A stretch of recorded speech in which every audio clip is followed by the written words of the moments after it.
Hello সবাইকে, আশা করি তোমরা সবাই খুব ভালো আছো। অনেকদিন পর আবার একটা ছোট্ট ভিডিও নিয়ে তোমাদের সামনে আমি আসলাম। আজকে আমি আনবক্সিং করব প্রেস্টিজের একটা ননস্টিক কোটেড কুকওয়্যার সেট। তো এটা নিয়েছিলাম, এটা 3টে সেট আছে, একটা কড়াই আছে, এই যেটা বার করছি আমি। এবারে একটা জিনিস দেখলাম, বেসিক্যালি সব একসাথে মানে হ্যান্ডেলগুলো হয়। তো এটা নতুনত্ব দেখলাম যে সব কিছুকে মানে প্রত্যেকটা জিনিস থেকে আলাদা করা যাবে। তো এটা ছিল ঢাকনা, এটা কড়াইয়ের সেটটা। তারপর একটা ফ্রাইং প্যান দিয়েছিল, এই যেটা ফ্রাইং প্যান ছিল।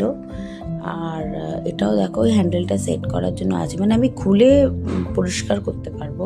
আর এটা ছিল ধোসা প্লেটটা, মানে ধোসা, সরু চাকলি বা পিঠে, মানে পাটি সাপটা এসব করা যাবে। তো তোমরা দেখে বলো কেমন লাগলো।